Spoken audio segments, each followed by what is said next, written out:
세계에 하나님이 계시고 여기에 재물이 약속이라는 형태로 있다. 여러분 기억하세요? 오늘 이거 다 제가 강의는 못하는데 다른 유튜브 동영상에 강의해 놓은 게 많이 있을 거예요. 네. 그리고 이것을 나의 것으로 만들어내는, 이 땅에 나의 것으로 만들어내는 첫 번째가 믿음이라 그랬습니다. 자, 두 번째, 세 번째. 자, 일단 놔두고. 자, 여기에 보이지 않는 세계 가운데 하나님께서 말씀하시길 하늘은행이 있다. 이 하늘은행이 있는데 이 하늘은행에 너희들이 입금하는 이자율은 배가다. 이렇게 말하면서 어저께 배가 이자율에 대해서 다양한 방법으로 설명하는 걸 보았습니다. 하나님께서 하늘은행에 입금할 때 배가 시킬 때는요, 지금 현재 나에게 가장 맞는 거, 그 가장 필요한 거, 이거 먼저 배가시킨다는 거죠. 어떤 사람이 건강이 가장 필요하다면 건강으로 하나님이 배가시키고, 어떤 사람은 가정의 연합과 화합으로, 어떤 사람은 정말 이 자녀의 회복으로, 어떤 사람은 정말 재물의 회복으로 이런 어떤 이 배가를 주신다는 거죠. 어떤 방법으로 이자율이 배가 되어서 나에게 올지는 몰라요. 그런데 홍성근 목사님이요, 이 중간, 여기에서 가장 강력하게 하나님이 배가시키는 게 재물이라는 거예요. 재물로 배가시켜서 하나님 나라 쓰시기를 원한다는 거죠, 성경에서는. 그래서 이 재물로 배가시키는 거 어저께 봤습니다. 너희들이 주라. 그리하면 너희들이 준 그것을 내가 후이되어 누르고 흔들어 넘치도록 하여 줄 것이다. 이렇게 말하면서 다양하게 설명하고 있다는 거죠. 여기에서 하나님께서 하늘은행이 어디 있냐? 그 첫 번째 하늘은행을 가난한 자, 소외된 자, 고아와 과부와 객들 이렇게 말했습니다. 그죠? 가난한 자. 네. 자, 두 번째 하나님께서 주라고 하는 그곳이 어디냐면요, 하나님의 사람입니다. 다시 말하면 성빈입니다. 하나님의 사람들. 왜? 이 사람들에게 하나님은 약속이 있는 사람들이에요. 하나님의 사람에 대해서 잠깐만 보겠습니다. 여기에 대해서 제가 굉장히 간증이 많은데 오늘은 그 간증은 시간이 없을 것 같아요. 자, 하나님의 사람이 왜 좋은 하늘은행인가? 고린도전서 9장 말씀 보겠습니다.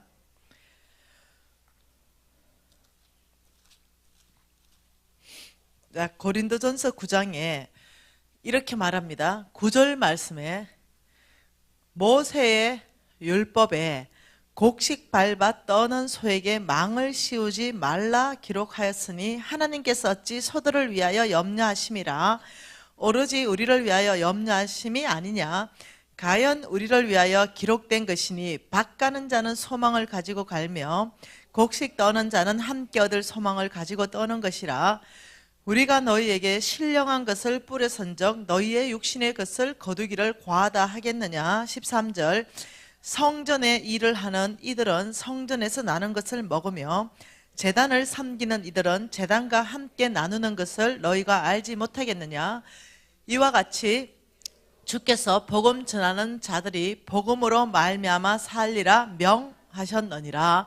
하나님의 명령이 뭐냐면 복음 전하는 자, 성빈들의 부르심을 받은 사람들에게는 너는 복음으로 살아라. 이게 하나님의 명령입니다. 그래서 하나님께서 이 복음 전하는 그곳에 내가 먹을 것, 입을 것, 마실 것, 하나님의 그 나라와 그 의를 구하는 그곳에 내가 다 줄 것이다. 네가 필요하다면 내가 사역비도 공급할 것이다. 이렇게 말씀하시죠.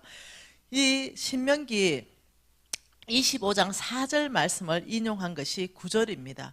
모세의 율법을 곡식 밟아 떠는 소에게 망을 씌우지 말라. 소는 나를 주인을 위해서 일하잖아요. 근데 주인을 위해서 열심히 일한 소에게 입에다가 망을 씌운단 말은 음식물을 주지 않는다는 거예요. 이렇게 하지 말라. 이것은 소를 위해서 말하는 게 아니라 사역자를 말하는 거죠. 신령한 것을 뿌려선적 말씀입니다. 하나님의 것이죠. 내가 그 나의 종을 통하여 너희들에게 신령한 양식을 먹였다는 거죠. 말씀을 먹였다. 그런데 너희의 육신의 것, 먹입니다. 먹이. 이 공급을 너희들이 하는 것이 당연하다 지금 가리키고 있는 것입니다. 그러면서 성전의 일을 하는 이들은 성전에서 먹는 것이 나올 것이다. 그리고 여러분이 이해하셔야 되는 게 뭐냐면요, 거저 받았으니 거저 주라. 뭐 목사님이 사례비를 다 받냐, 뭐 이렇게 얘기하는 사람이 있는데 절대 아닌 거죠. 네, 목사님이 사례비를 받는 것은 하나님이 당연하게 책정하신 거예요. 그래서 사례비 안 받는 목사님들 거룩합니까? 네, 그분 거룩합니다. 그럼 사례비 받는 목사님들 거룩하지 않습니까? 아니요. 그분도 거룩하십니다. 그럼 누가 더 잘하는 겁니까? 둘 다 잘하는 거예요. 네, 사례비 안 받는다. 어찌 생각합니까? 뭐 다른 돈 바꿨지. 굶어 죽지는 않는 거 아니에요. 성도들이 공급하는 거 뭘 받아도 바꿨지. 뭔 말 이해됩니까? 근데 가장 아름다운 거는요. 네, 사례비 받는 것이 아름답습니다. 그리고 받고 쓰는 거는 마음대로 하세요예요. 몽땅 헌금하든지 몽땅 써든지 아무 상관없습니다. 여러분이 가장 아름다운 모델을 봐야 되는데 제가 어떤 교인을 만났죠. 그 교인이 이렇게 말해요. 우리 목사님은 사례비 안 받습니다. 그래서 우리 교회 참 좋습니다. 이러면서 그 교회 얘기할 때 내가 웃겼어요. 누구 목사님 사례비 받는 거 내가 알고 있는데 얘기했죠. 안 받는데요. 예. 내가 직접 알고 있는데 알고 있는 게 있거든요. 앞하고 뒤가 다를 수 있어요. 그러니까 잘못하면은 사례비 안 받는다 이것을 가지고 있잖아요. 너무 나는 거룩하다고 얘기하는 목사님이 있을 수 있다는 거죠. 이 미련한 성도들이 나도 미련하잖아요. 이 미련한 성도들이 와 어느 목사님은 사례비를 안 받고 하신다네. 거룩한 목사님. 이게 아니라는 거예요. 거룩은 그게 아니라는 거예요. 무슨 말 이해됩니까? 그래서 여러분이 좀 오해하지 않으면 좋겠습니다. 사례비 받는 선교사, 사례비 받는 목사 그분도 거룩하시고요. 거룩은 그런 게 아닙니다. 예, 그래서 저는 그 사람한테 그렇게 얘기했습니다. 그 목사님 사례비 안 받는 게 거룩하고 뭔 상관이 있습니까? 내가 그렇게 얘기했죠. 여러분이 좀 말씀의 깊이를 좀 안다면은요, 그것이 아무 상관이 없다는 거 아실 거예요. 가장 아름다운 것은 뭐냐면 여러분들이 사례하는 것이 가장 아름다운 것입니다. 네, 빌립보서 말씀 한 번 더 봐보겠습니다. 빌립보서 말씀. 빌립보서 4장 말씀 한번 봐볼게요. 자, 이 빌립보서 4장 말씀에 15절에 이렇게 말합니다. 빌립보 사람들아 너희도 알거니와 이렇게 말합니다. 이 빌립보 사람은 마게도냐 교회의 교인들을 말하는데요. 이 빌립보 사람들아 16절 하반절에 너희가 나의 쓸 것을 보내었다. 사도 바울의 고백입니다. 빌립보 사람 마게도냐 교회에서 사도 바울에게 선교 헌금을 보냈다. 지금 이 말입니다. 그러니 너희가 준 것을 내가 받았다. 지금 이 말합니다. 18절 같이 있습니다. 내게는 모든 것이 있고 또 풍부한지라 에바브로 디도 편에 너희가 준 것을 받았으므로 내가 풍족하니 이는 받으실 만한 향기로운 제물이요 하나님을 기쁘시게 하는 것이라. 자, 참 놀랍죠? 이렇게 말합니다. 이 땅에서 하나님께서 여기에 온 땅에 누구를 파송했냐면 사도 바울을 파송했습니다. 성빈이죠. 하나님의 사람 사도 바울을 파송했는데 여기에 하나님께서 공급하는 라인을 누구를 썼냐면 빌립보 사람들, 마게도냐 교인들 사람을 썼습니다. 이 사람들을 써서 이 사람을 공급하게 했어요. 근데 하나님이 이렇게 말합니다. 이 말씀이 너희가 준 것을 내가 받았다. 그런데 너희가 준 그것이 뭐냐면 돈이 아니라고 말하는 거죠. 지금 오늘 말씀해 보니까 이것은 하나님이 받으시는 향기로운 제물이고 하나님을 기쁘시게 하는 것이다. 이렇게 말한 거죠. 자, 여기는 분명히 제물을 줬습니다. 헌금을 보냈어요. 근데 여기에 말씀하시는 건 뭐냐면 이것은 제물이다. 그리고 하나님을 기쁘시게 하는 것이다. 이렇게 말했죠. 왜 이 제물을 이렇게 말하냐? 제물 이것은 뭐냐면요. 우리가 여러분이 이 왕 같은 제사장이요. 그의 소유된 백성이다. 베드로전서 2장 9절 말씀은 어디에서 나왔냐면은 계시록 5장 말씀에서 나왔어요. 예수 그리스도가 일찍이 죽임을 당한 이유를 계시록 5장에서 말씀하는 그 이유가 뭐냐면은 예수가 일찍 죽임을 당한 그 이유는 너희들을 피로 값주고 사서 하나님 앞에서 제사장으로 삼기 위해서 그렇다. 이렇게 명확하게 말씀하고 있죠. 예수님이 일찍 죽임 당한 거는 예수님의 피로 저와 여러분을 제사장으로 삼았다는 거죠. 그러면서 제사장이다 이 말은요. 자, 제사장. 이 제사장이라 이 말은 옛날에는요. 제사장만 제사할 수 있어요. 하나님 앞에 나가서. 이 제사장의 근본적인 제사장의 역할은요, 제물을 드리는 겁니다. 하나님 앞에 제물로 예배를 집례하는 거예요. 그런데 예수님이 돌아가심으로 휘장이 찢기면서요, 저와 여러분이 왕같은 제사장이요, 하나님께 소유된 백성으로 예수님이 만드셨기 때문에 저와 여러분이 직접 하나님 앞에 제사 드릴 수 있는 제사장으로 삼으셨다는 거예요. 사도 바울도 마찬가지입니다. 제사장. 그래서 지금 이 말을 여러분 다시 로마서 말씀으로 이해할 필요가 있습니다. 로마서입니다. 로마서 15장 16절 말씀 같이 읽을게요. 같이 읽습니다. 이 은혜는 이렇게 말했습니다. 이 은혜가 무슨 은혜인지 봅시다. 이 은혜는 곧 나로 이방인을 위하여 그리스도 예수의 일꾼이 되어 하나님의 복음의 제사장 직분을 하게 하사. 이게 그 은혜입니다. 사도 바울이 내게 은혜를 준 게 뭐냐면은 이방인을 위하여 복음을 전할 수 있는 제사장 직분을 하나님이 나에게 주셨다. 이게 나에게 은혜입니다. 이 말입니다. 그래서 사도 바울은요, 어떤 제사를 드리냐면은 사도 바울의 삶 안에서는 이방인을 제물로 드리는 것이 성령 안에서 거룩하게 되어 받으실 만하게 하려 함이라. 사도 바울이 하는 역할은 뭐냐면요, 온 땅에 누구요? 이방인, 온 땅에 하나님을 알지 못하는 그 사람을 뭘로? 한 선교 헌금을 가지고 그 사람들한테 복음을 전해서 이 이방인, 하나님을 알지 못하는 이 사람들을 하나님 안으로 뭘로 드렸냐면 제물로 드렸다. 지금 이 말입니다. 받으실 만한, 다시 말하면 이거예요. 여러분, 나 제사장이잖아요. 주일날 여러분 주일 헌금이라는 게 왜 있냐면요, 빈손으로 못 나와요. 하나님 앞에 제사 지낼 때는요, 나의 가장 귀한 것 가져옵니다. 그게 돈의 얘기가 아니에요. 그게 내가 1,000원을 넣던 2,000원을 넣던 10,000원을 넣던 내가 제사 지내는데 빈손으로 오지 않는 게 예물입니다. 제물이에요. 하나님 예배 들어올 때 내가 뭔가를 가지고 나오는 거죠. 그런데 놀랍게도 사도 바울은요, 하나님이 여러분 100억 헌금하는 거 하고요, 이방인의 영혼을 한 사람을 데리고 왔어요.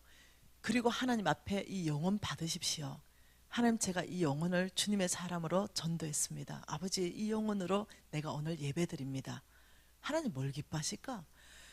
한 영혼이 천하보다 귀하다 했는데 100억 기뻐하실까? 한 영혼이 하나님 앞에 제물로 드려져서 이 사람이 예수 믿게 되는 이 제물을 기뻐하실까? 네, 100억도 기쁘지만요, 한 영혼은 천하보다 귀하기 때문에 한 영혼을 가지고 제물로 드리는 이 예배가 하나님이 춤추는 예배라는 거죠. 한 영혼 돌아올 때 하나님 춤추신다 그랬잖아요. 그러니 내가 춤추는 예배자가 아니라 하나님을 춤추게 하는 예배자는요, 영혼을 가지고 하나님께 예배드리는 제사장입니다. 그래서 저는 한 번도 우리 교회에서 정말로 전도왕을 놓친 적이 없는 시즌이 있었습니다. 예. 지금도 물론 활발하게 전도하지만 그것은 내가 교회를 채우기 위해서 아니에요.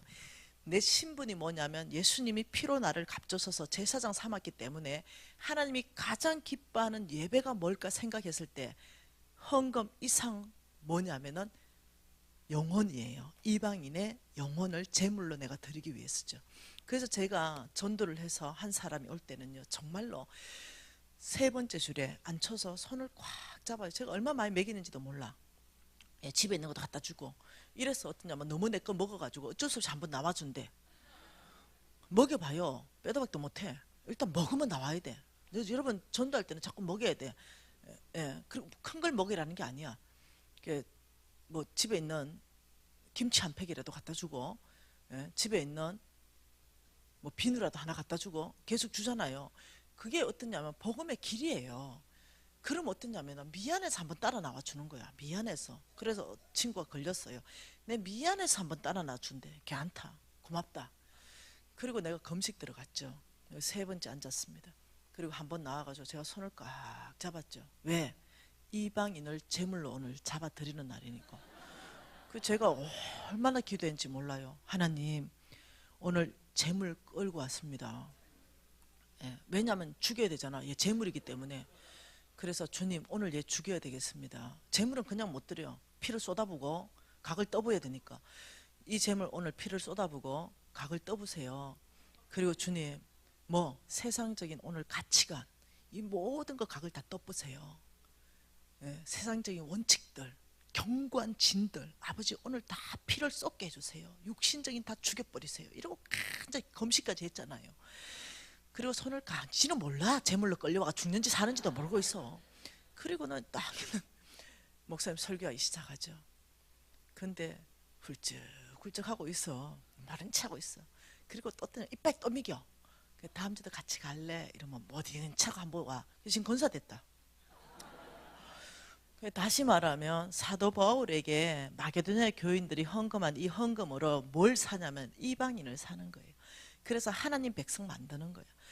그러니 하나님께서 이렇게 말하는 거죠. 다시 한번 가봅니다. 빌립보서로. 하나님께서 말씀하는 것이 이거예요. 너희가 준 것을 18절에 빌립보서 4장 18절 내가 받았으므로 풍족하니 그래서 이는 받으실 만한 향기로운 재물이요. 뭐만 이제 이해되나? 그리고 하나님을 기쁘시게 하는 것이다. 왜? 이 재물로 복음 전도가 되기 때문에. 이렇게 말하면서 19절이 놀라운 축복입니다. 같이 읽습니다.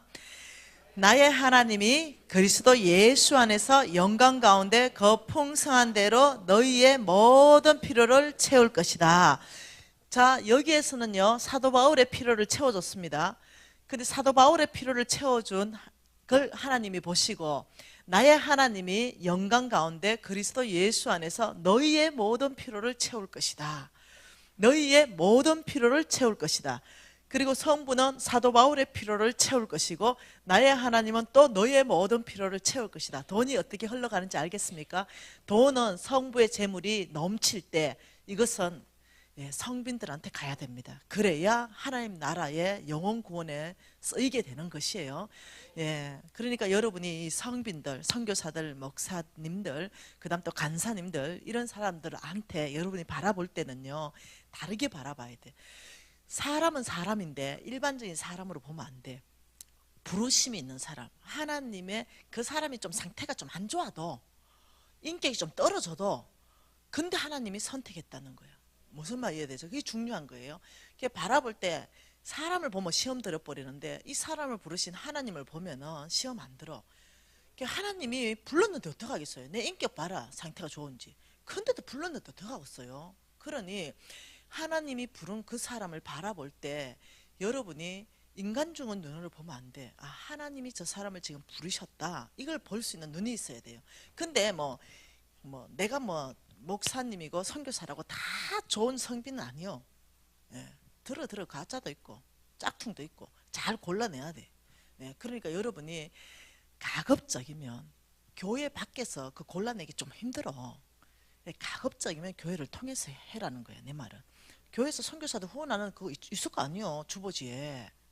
그럼 여러분이 선교헌금하면 글로 갈 거 아니요. 고르기 힘드니까 교회에서 골라놓은 사람은 진퉁일 거 아닐 거 아니요.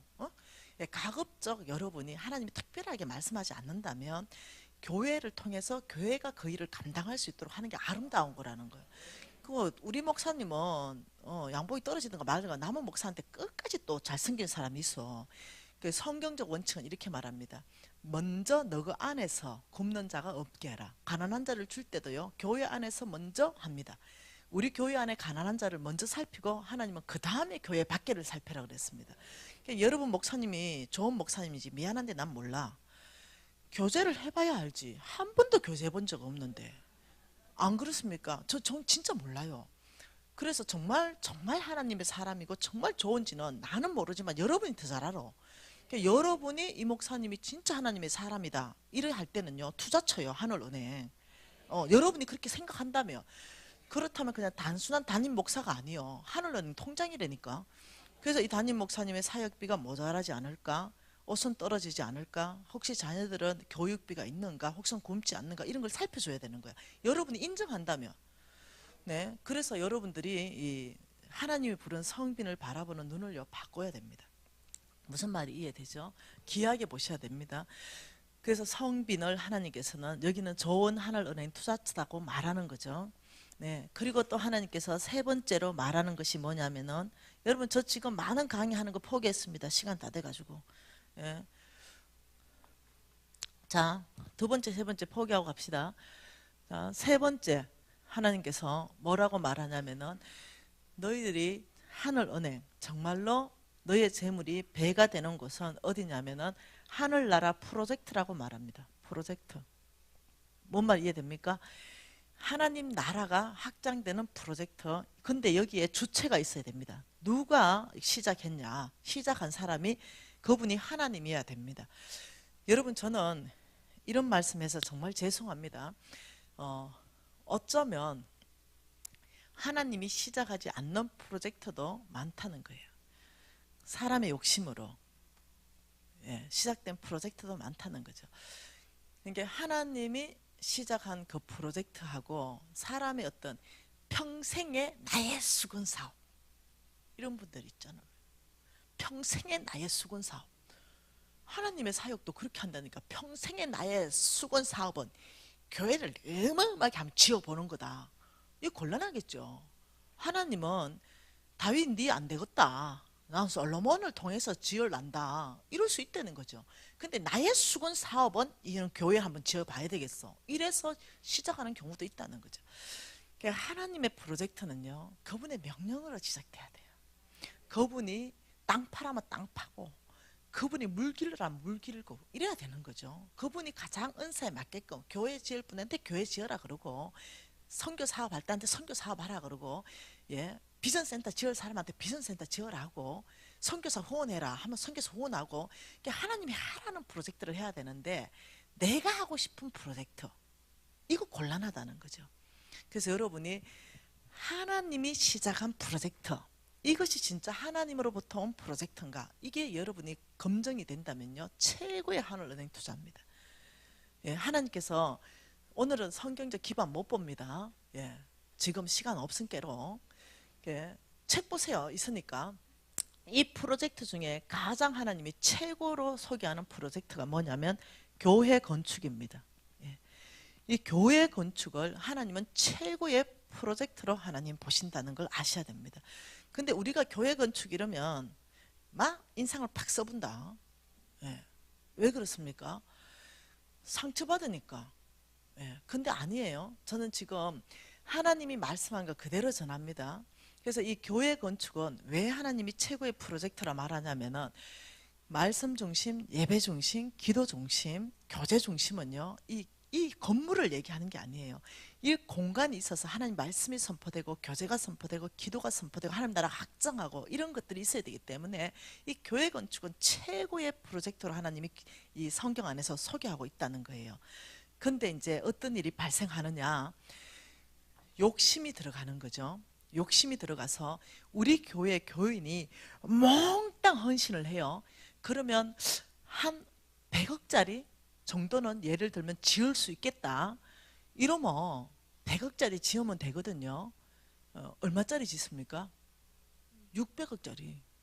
이러다가 부도나잖아요. 뭔 말 이해돼요? 욕심이 들어가가지고. 처음에는 하나님이 지으라 그랬어. 짓기 시작하는데 이걸 600억짜리 짓는 거야. 교회 형편보다 너무너무 감당할 수 없을 만큼 지어버리는 거죠. 여러분, 교회 빚이요 400조입니다. 한국교회 빚이 400조. 어찌 생각하세요? 한국교회 빚이 400조고 한국교회가 한 1년에 최소 150개 정도가 경매로 낙찰되고 있어요. 한번 볼까요? 하나님 말씀 한번 보십시다. 여호수아입니다.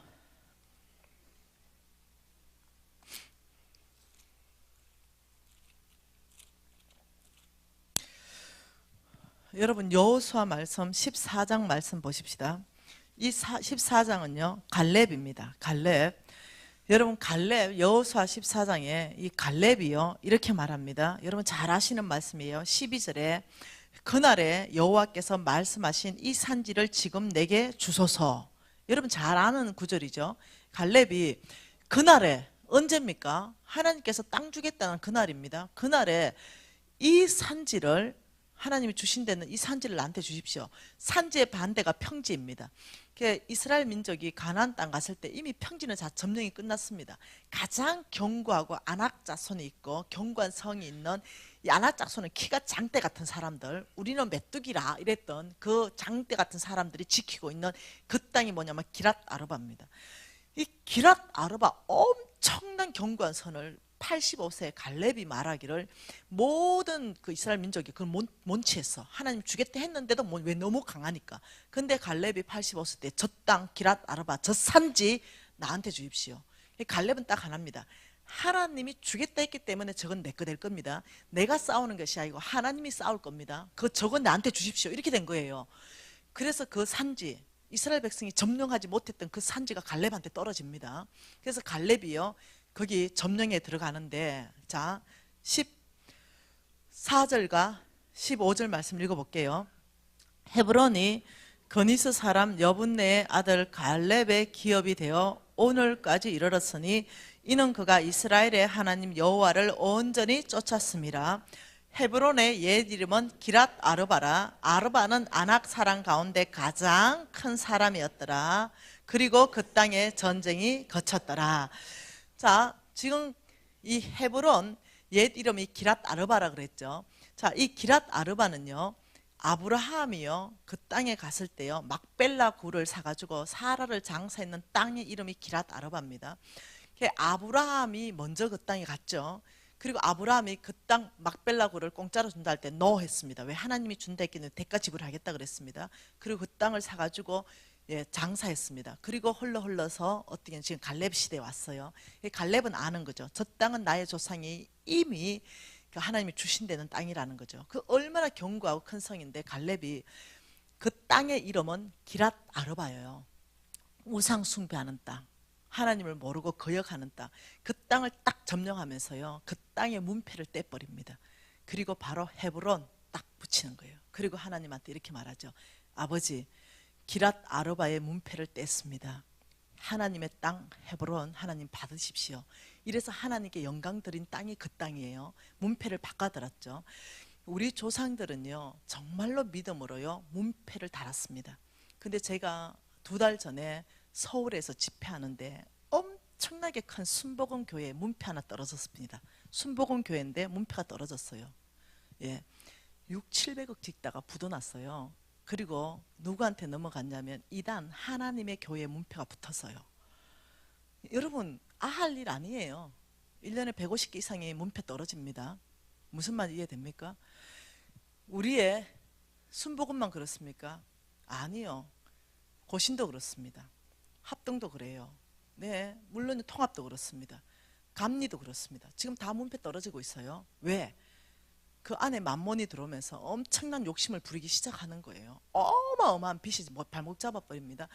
우리의 조상들은 정말 저 이방인의 땅을 문패를 바꿔서 하나님께 영광 드리고 하나님의 문패를 달았는데 우리는 하나님의 문패까지 떼고 있는 거예요. 여러분 꼭 기억하세요. 우리는 그 문패를 지켜야 되겠습니다. 우리가요 11조가 사라지고 하나님께 헌신이 사라지면서 어떠냐면 교회가 어떠냐면 돈이 모자라기 시작하는 거죠. 그 교회 다니는 사람이 100% 온전하게 11조만 한다 하더라도요 교회는 끄떡없습니다. 하나님의 방법은 뭐냐면은 가장 교회 하나님의 사역을 하는데 돈이 가장 많이 몰리게끔 해놨습니다. 하나님은 너를 축복하는 씨앗으로 주고 교회에 심어라. 교회는 하나님 나라를 세울 것이다 했는데 사람들의 헌신이 부족하면서요 다른 사람 욕할 거 없습니다. 첫째는 너무 욕심낸 사람은 하나님이 알아서 할 거고, 나머지 어떠냐면 그렇게 문패가 떨어지지 않아야 되는 교회까지 떨어지고 있는 것은요 그 교회에 교인들이 도둑놈들이 있는 거예요. 하나님의 재물을 먹어버리는 거죠. 그래서 그 문패를 떨어지게 만드는 거예요. 여러분 아니 이거는 진짜 안 되겠다는 거예요. 지금 이 시대에 우리가 해야 되는 건 뭐냐면요 지금 신천지 알죠? 문패 뚝뚝뚝 다 떨어지면 신천지로 다 바뀌고 있고 하나님 교회로 다 바뀌고 있죠. 그런데 여러분 꼭 기억하셔야 되는 게 있습니다. 이런 시대 안에서도 하나님은요 거룩한 세대를 일으킨다는 거예요. 하나님의 뜻을 따라가는 사람들을 일으킨다는 거예요. 예, 이 시대 안에서도요 하나님 사람 따로 있습니다. 그래서 저와 여러분은요 하나님의 교회의 문패, 정말 우리 하나님께 영광들이 이 성지교회의 문패는 떨어지면 안 되겠습니다. 오히려 다른 또 성지교회가 일어나야 되죠. 우리는 정말 지켜야 되겠습니다. 우리 안에 정말 초심으로 돌아가야 되겠습니다. 정말 헌신이 일어나야 되겠어요. 그때 하나님께서 여러분에게 부어주시는 그 축복을 여러분 맛보아 알아야 되는 거예요. 그래서 여러분, 하나님, 사람이 실수했지만 그걸 하나님의 실수로 돌리시면 안 돼요. 그래서 우리가 정말 하나님의 프로젝트 가운데 투자할 수 있는 사람이 돼야 되는 거예요. 헌신이 일어나야 되죠. 이 세 가지를 가지고 하나님께서는 여기는 좋은 땅이다, 너희들이 여기에 투자할 때 하나님 나라는 확장될 것이고, 너희가 여기에 투자할 때 나는 너희의 재정들을 풀어줄 것이다, 이렇게 말한다는 거죠.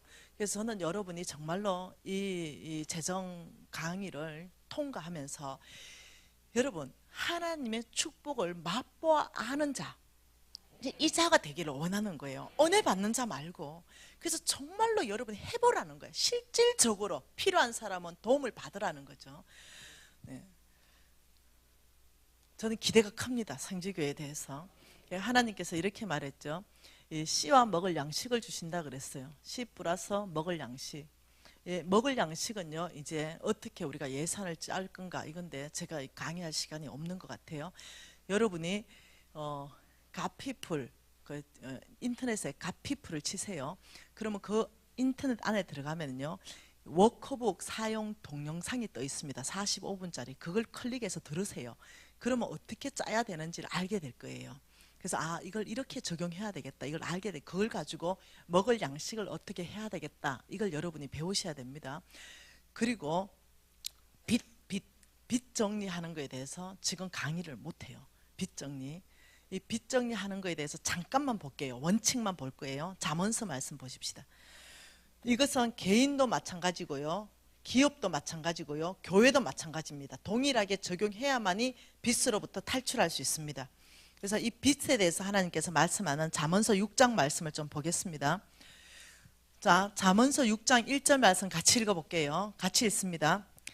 내 아들아, 내가 만일 이웃을 위하여 담보하며 타인을 위하여 보정하였으면, 빚졌다면입니다. 한마디로 빚졌다면 3절 하반절에 너는 가서 겸손히 내 이웃에게 간구하여 스스로 구원하되.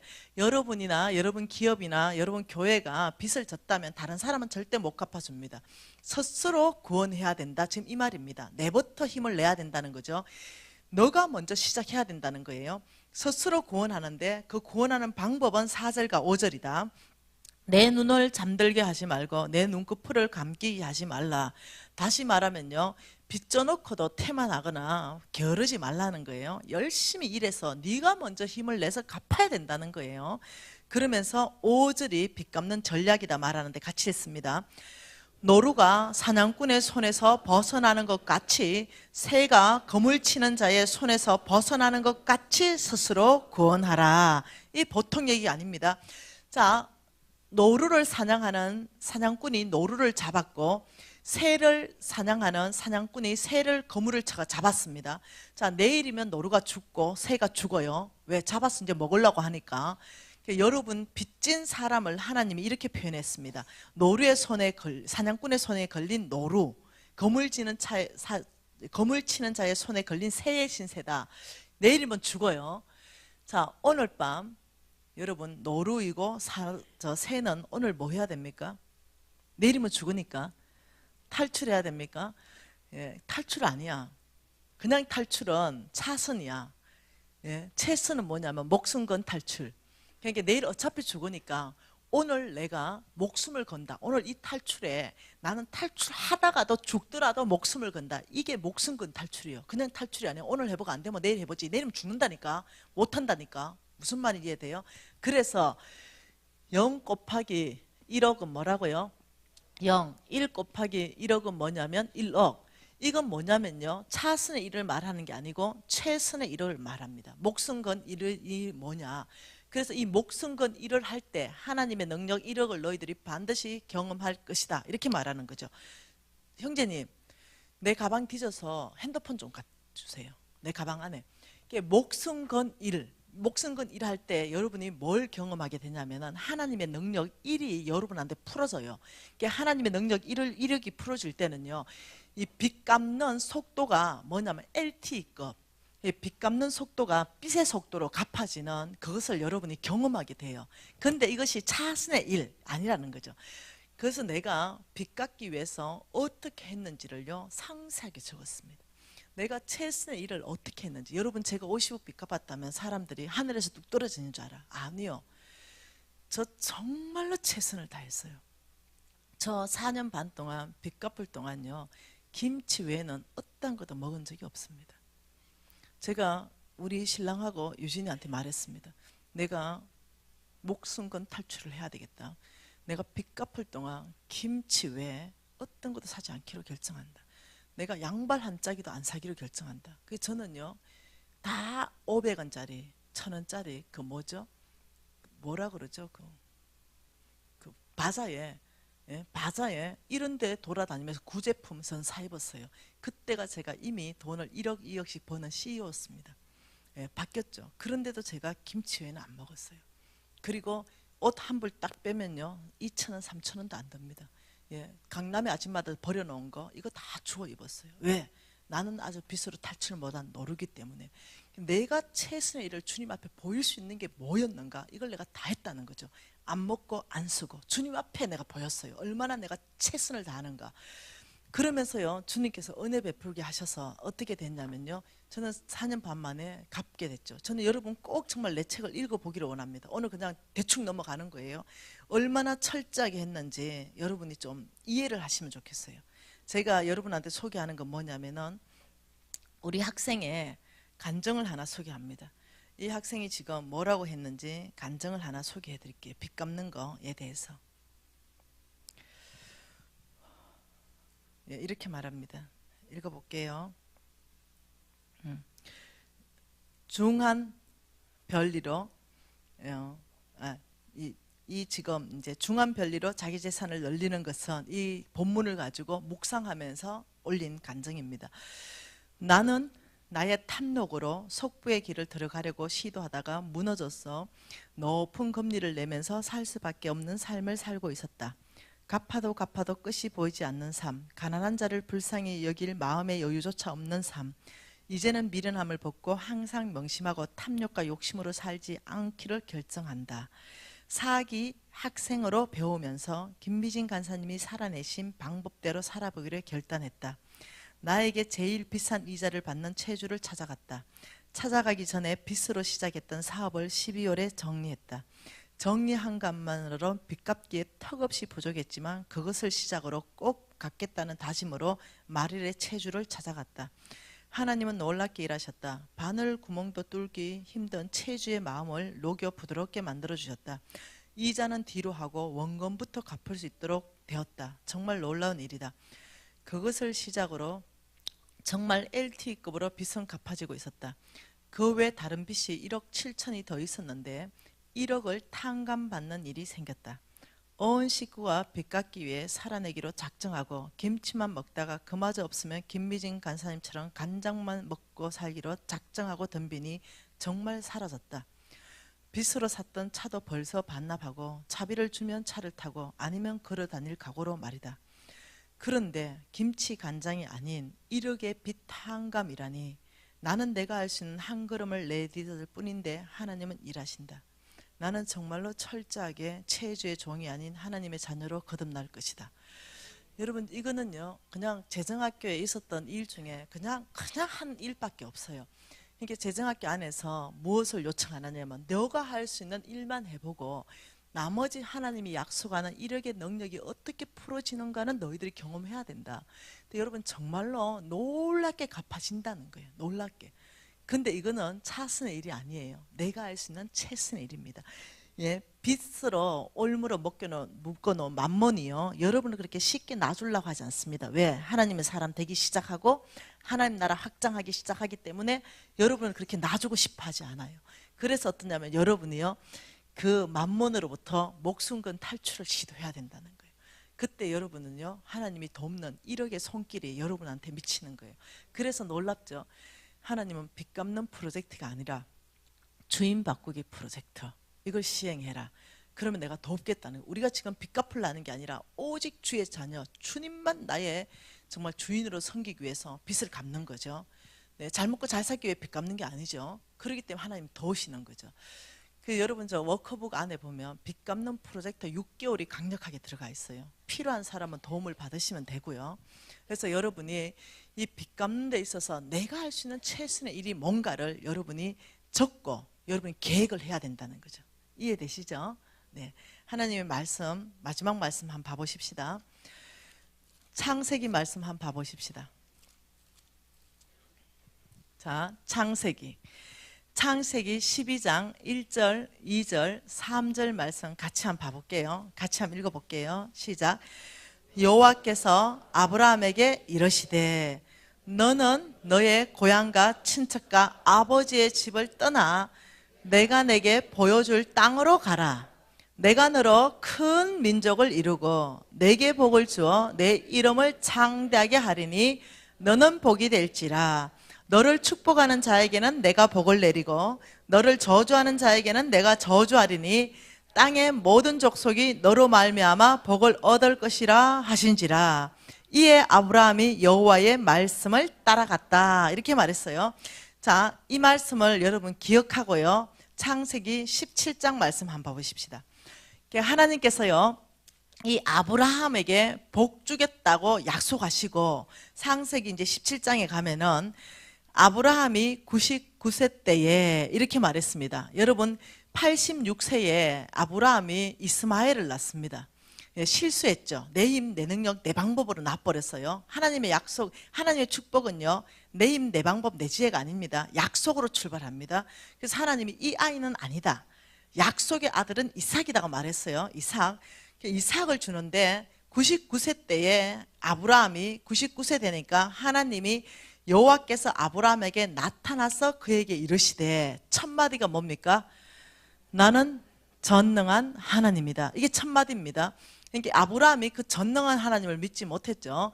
내 힘으로 나와버렸죠. 지금 하나님이 아브라함에게 하실 그 일은요, 전능한 분이 아니면 불가능한 일을 행하기 때문에 첫 마디가 나는 전능한 하나님이다. 왜?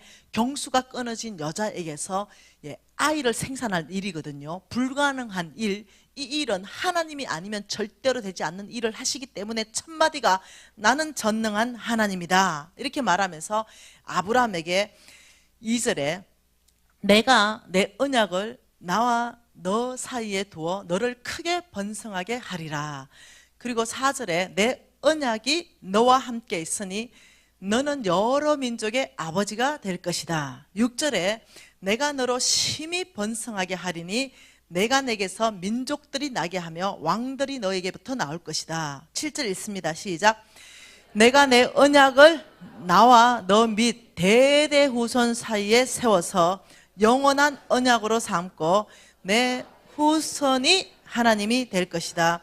너와 한 내 언약을 대대 너의 후손으로 세워서 영원한 언약으로 삼아서 너의 후손의 하나님이 될 것이다. 자, 중요합니다. 자, 하나님이 지금 아브라함을 복주기로 결정했습니다. 이 아브라함을 복주기로 결정하면서 몇 가지 복을 주냐면, 첫째, 하나님이 땅을 주겠다 말했습니다. 창세기 12장 1, 2, 3절을 보면은, 두 번째는요, 내가 너에게 자손을 주겠다 했습니다. 세 번째는 네가 복의 근원이 될 것이라 했습니다. 여러분, 한 구절 두 구절로 보면 안 되죠. 그 성경을 통틀어서 읽어서 네 번째 복을 여러분이 찾을 수 있는데요, 내가 너에게 재물 줄 것이다 이렇게 말했습니다. 그래가지고 아브라함의 패밀리 밑으로는요, 이 이삭은 농사만 지으면 그냥 100배입니다. 기본이. 무슨 말 이해돼요? 그래서 이 네 가지를 하나님께서 약속하셨어요, 아브라함에게. 근데 여러분 잘 봐보세요. 하나님의 나라, 이 하나님의 나라를 세우려면, 자, 한 나라를 구성하는 3요소는 주권이죠, 영토죠, 그리고 국민, 백성이죠. 이래야 한 나라가 되죠. 근데 우리나라는 주권을 빼앗겼을 때 일제에 지금 백성과 지금 이 땅에 살았지만 나라가 없어졌다 이렇게 말했죠. 주권을 누가 잡느냐 해서 나라가 있고 없고 이렇게 되는 거예요. 하나님께서 아브라함을 통해서 진짜 이루고 싶은 게 뭐였냐면요, 삼각형 그림입니다. 이 온 땅에 아브라함을 불러서 하나님의 나라를 아브라함을 통해서 이루고 싶었던 거예요. 하나님은 아브라함을 축복하고 아브라함은 온 땅을 축복하기를 원했습니다. 그래서 하나님이 아브라함에게 복의 근원은 하나님입니다. 근데 땅의 복의 근원은 아브라함이에요. 아브라함을 통해서 온 땅이 복받겠다는 거죠. 그래서 여러분 이거에 대해서, 이 원리에 대해서는 여러분이 더 깊이 알고 싶으면 홍성근 목사님의 섬기며 다스리는 사람이란 책이 있어요. 그러면 아주 깊이 있게 설명해 놓은 게 있습니다. 그러니 하나님은 아브라함을 축복하시고 아브라함을 통해서 온 땅을 하나님이 축복해서 이 온 땅에 복받게 하고 싶은 거죠. 하나님의 나라를 세우고 싶은 거죠. 이 땅에 하나님의 나라를 세운다는 것은 하나님의 길, 하나님의 방법, 하나님의 통치가 이 땅 안에 통하게 하는 거, 이게 하나님 나라예요. 근데 이 하나님의 나라를 세우기 위해서 하나님은 땅 주고 자손 주고 복에 거는되고 재물을 주겠다고 했습니다. 그런데 이 하나님의 나라는 아브라함을 통해서 흘러가게 되죠. 누구에게 흘러가냐면 이스마엘, 그리고 이삭. 근데 이스마엘 탈락하고 이삭으로 흘러갑니다. 그리고 이삭에게 또 아들이 있습니다. 에서 탈락합니다. 야곱으로 흘러갑니다. 왜요? 에서는 육신적인 애입니다. 하나님 나라 관심 없어. 장자권 니 다 해버려라. 하나님 말씀을 소홀히 여겼습니다. 얘는 하나님의 말씀을 귀하게 여깁니다. 그래서 여기 또 이렇게 흘러가는데 넷째 유다에게로 흘러가죠. 루벤 탈락하고 네, 둘째, 셋째 탈락하죠. 그 탈락하는 이유는 창세기 49장을 여러분이 나중에 한번 읽어보시면 왜 탈락하는지 나옵니다. 네, 이 아이들은 하나님의 말씀을 싫어했습니다. 하나님의 말씀에 길들이지 않았어요. 온유한 자는 땅을 기업으로 얻는다 이렇게 말했는데 그 온유한 자의 원래의 뜻이 하나님의 말씀에 길들여진 자가 온유한 자다 이 말입니다. 이 세 명은 하나님의 말씀에 길들이는 걸 싫어했어요. 그래서 탈락하는 원인은 나와 있습니다. 유다에게로 흘러가는데 하나님 여기서 여러분 중요하게 생각해야 되는 게 있습니다. 무엇을 중요하게 생각해야 되냐면 하나님과 아브라함의 관계입니다. 하나님하고 아브라함의 관계에서 무엇을 했냐면 언약을 맺었다는 거죠. 언약. 이 언약을 하나님 오늘 말씀에 뭐라고 말하냐면 너와 내가 세운 언약은 대대 너의 후손 사이에도 세우겠다 이렇게 말하면서 7절에 보니까 이 언약이 어떤 언약이라 그럽니까? 영원한 언약. 무슨 언약요? 영원한 언약. 이 영원한 언약, 하나님하고 아브라함 사이에 끝나는 언약이 아닙니다. 이 언약은요 일반적 언약이 아니라 영원한 언약이라는 걸 여러분 아셔야 됩니다. 이 영원하다 이 말은요 이 세상이 끝날 때까지를 말하는 거예요. 예수님 다시 오는 그 시간을 말하는 거예요. 이 영원한 언약. 그래서 아브라함의 대를 이어서 이 언약이 흘러간다 지금 이 말입니다. 아브라함하고 하나님께서 세운 이 언약은요 어제도 이루어지고 오늘도 이루어질 것이고 내일도 이루어질 것이에요. 그 누구를 통해서 이루어질 것입니다. 그거는 뭐냐면 아브라함의 자손을 통해서 이루어집니다. 아브라함의 씨를 통해서 이루어집니다. 유다 다음으로 통해서 이루어진다는 거죠. 이게 굉장히 중요합니다. 여러분 이거는 아브라함하고 세운 언약이에요. 그래서 아브라함의 씨를 통해서 하나님은 오늘날도 이렇게 축복합니다. 이 영원한 언약은 이 아브라함의 후손에게 땅 줄 것이고 자손 줄 것이고 이 아브라함의 후손 씨가 복에 거론될 것이고 이 씨가 재물을 받아서 무엇을 하냐면 하나님의 나라를 세우는 거예요. 이해되시나요? 이건 영원하다는 거죠. 그래서 오늘을 누구를 통해서 하나님은 이 하나님의 나라를 온 땅 안에 축복받게, 땅이 축복받게 누구를 축복하겠냐. 지금 이거를 여러분 보면요 갈라디아서 말씀을 볼 수 있다는 거예요. 여러분 믿음으로 받으시기 바래요. 자, 갈라디아서 말씀 여러분 평생에 외우시기 바랍니다. 갈라디아서 3장 29절 말씀 여러분 외우시는 겁니다. 지금 당장 같이 읽어볼게요. 너희가 그리스도의 것이면 곧 아브라함의 자손이요 약속대로 유업을 이을 자니라. 놀라운 말씀요.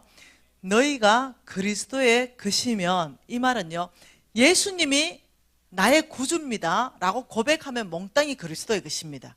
그리스도에게 속해 있죠. 그러면 저와 여러분은 그리스도의 것입니까? 우리가 아멘 할 수 있죠. 그러면 하나님은요 아브라함의 자손이다. 그렇다면 아브라함의 자손이다. 이때의 자손은요 원어로 보면은 무슨 말이냐면요 밑에 한번 봐보세요. 헬라어로 씨라는 뜻이에요. 씨. 아브라함의 씨. 여러분 자식은요 씨죠. 씨. 내 씨. 그러니까 다시 말하면 합법적인 아브라함의 씨다 이 뜻이에요. 너희가 그리스도에 거시면 아브라함의 합법적인 씨, 자식, 아들, 딸, 그렇기 때문에 약속대로 누구? 하나님이 약속하신 약속대로 상속자, 유업을 이을 자는 상속자란 뜻이에요. 그래서 어떠냐면은 여기에 누가 들어가냐는 거죠. 여기에는 미신이 들어가는 거예요.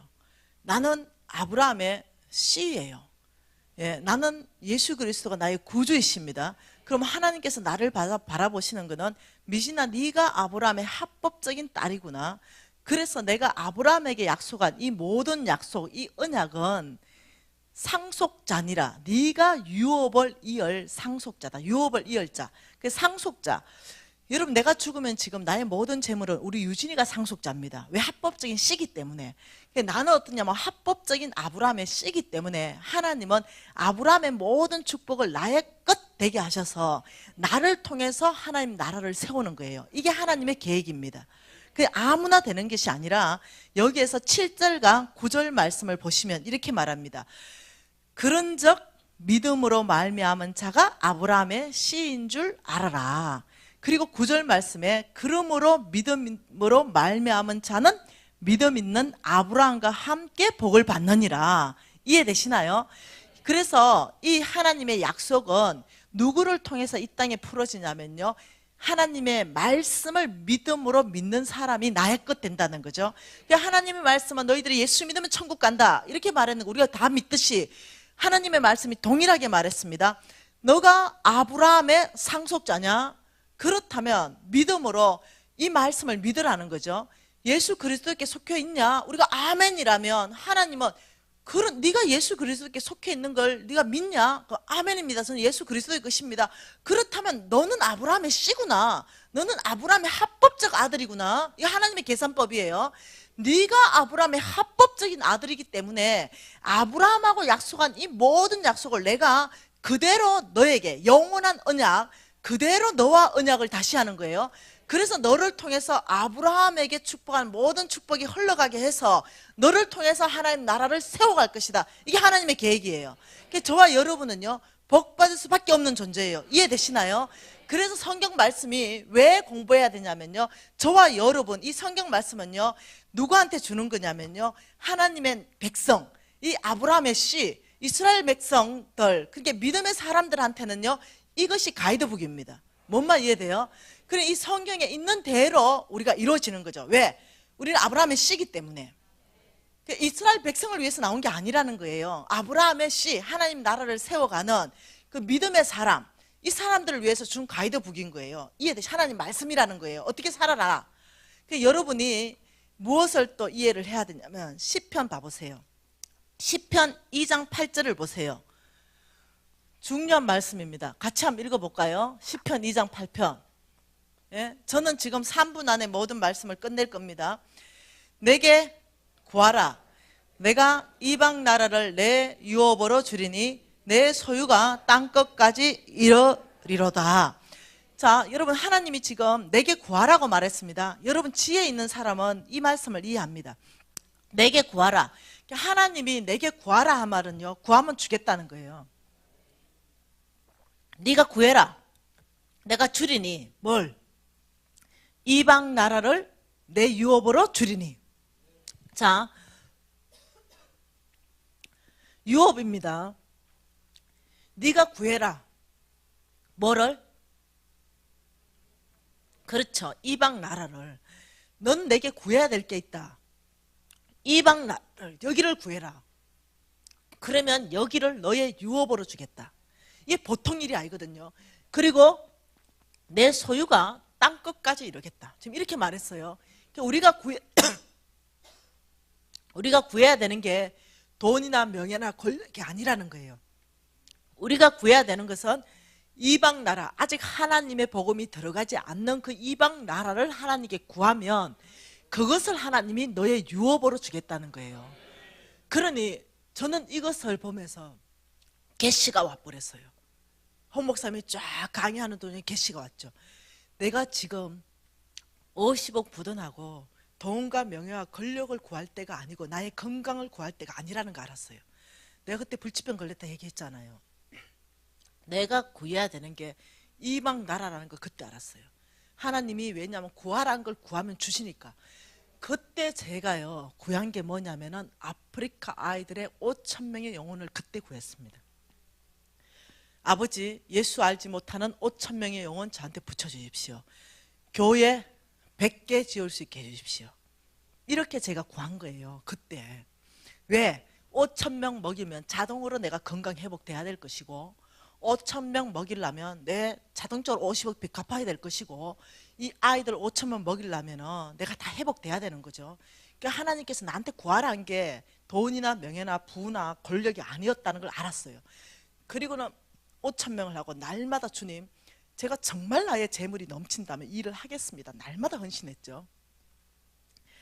근데 여러분 참 놀랍죠. 1월 달에 우리 신랑이 아프리카 또 갔다 왔는데, 아프리카 가면은 저한테 에녹 마마라 그럽니다. 우리 아들 이름이 에녹이에요. 바이블 네임이. 에녹 마마, 왜 우리한테 학교를 보내주니? 에녹 마마. 한국 돈은 3만이면 학교 다 보냅니다. 왜 우리한테 학교를 보내주고, 왜 나한테 장학금을 주고, 왜 나한테 이 쌀을 주고 먹을 걸 주니? 왜? 그 내가 뭐라 말했어요? 사랑한다 이렇게. 그냥 사랑해, I love you 하고 안아줘요. 사랑한다. 왜 사랑하냐요? 하나님이 널 사랑하기 때문에. 그래서 이 아이들이 몇 년이 지났죠. 의심이 가득한 아이들이 나보고 이렇게 말해. 마마, 에녹 마마, 너를 보니 하나님이 나를 얼마나 사랑하는지 알았어. 그래서 예배에 나오기 시작했어요. 지금 5천 명의 아이들 몽땅 예배 다 나옵니다. 적어도 이 5천 명은요, 적어도 제가 보내는 사랑의 손길 때문에, 나의 재물을 푸는 것 때문에 이 아이들이 예수 믿게 됐어요. 네, 적어도 교회는 지금 80개 세웠다고 얘기했습니다. 그런데 제가 여러분한테 말하고 싶은 게 있어요. 하나님이요, 여러분 부르실 때 여러분 모든 걸 놓고 가야 돼요. 반지 하나까지도 이 땅에 놓고 가야 됩니다. 빈 몸으로 갈 때요, 한번 생각해 보세요. 어떤 사람은 몽땅 그 빌딩까지도 놓고 가야 됩니다. 그 100억 200억 빌딩 놓고 가야 돼요. 내 집도 놓고 가야 됩니다. 금두꺼비 금깨비를 다 놓고 가야 돼요. 근데 여러분 가져가는 사람이 있어요. 그 재물을 가지고 영혼을 구원한 사람은요, 이 영혼을 주는 가한테 가져갈 수 있습니다. 재물은 못 가져가요. 근데 영혼은 꼭 재물이 있어야 구원하는 거 아닙니다. 네, 재물이 없어도 복음은 전할 수 있어요. 적어도 저와 여러분이 함께 주의 나라 들어갈 때 30일, 40일 때 저는 빈손으로 안 가요. 적어도 5천 명의 영혼은 들고 가죠, 저는. 그리고 제가 예수님 앞에 섰을 때 당당하게 그 5천 명의 영혼을 두고 하나님한테 얘기하는 거죠. 예수님, 합당한 면류관을 주시옵소서. 저는 요청할 수 있죠. 우리 예수님이 계산의 그 면류관은요, 너의 헌신과 너의 그 모든 이 삶 안에서 얼만큼 하나님 나라에 확장했느냐, 얼만큼 많은 영혼이 너를 통해서 돌아왔냐, 이게 계산이죠. 그러니까 여러분의 시간, 여러분의 정말 건강, 여러분의 재물, 여기 어디에 집중해야 되냐면 하나님의 나라입니다. 이게 우리의 영원한 상급이 될 거예요. 빈손으로 가지 마세요. 정말로 여러분 부탁하는데, 하나님 앞에 들고 설 수 있는 영혼, 이걸 가지고 주님 나라에 가야 되겠어요. 기도하시겠습니다. 이 시간 안에 모든 말씀을 마치면서 여러분 안에 하나님 나라를 사모하는 마음을 주께서 일으킬 줄 믿습니다.